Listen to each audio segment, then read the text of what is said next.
Hello everyone, welcome back to our channel Appleways. In today's video, we are going to see how you can find your archived emails on iPhone. Well, it is a very easy and simple process, so let's dive right into it. So the first thing that you have to do is open your Mail app on your iPhone.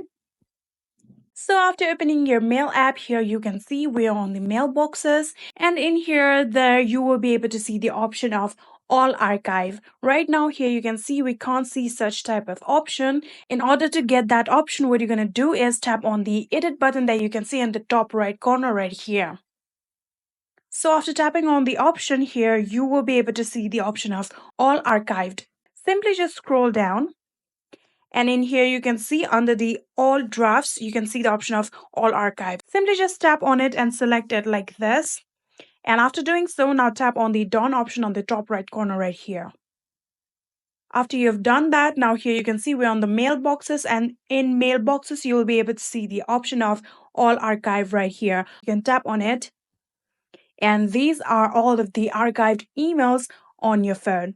And this is how you can see the archived mails on your iPhone. I hope this video was helpful to you guys. If it was, please do not forget to hit that subscribe button and like our video. Thank you so much for watching. See you in the next.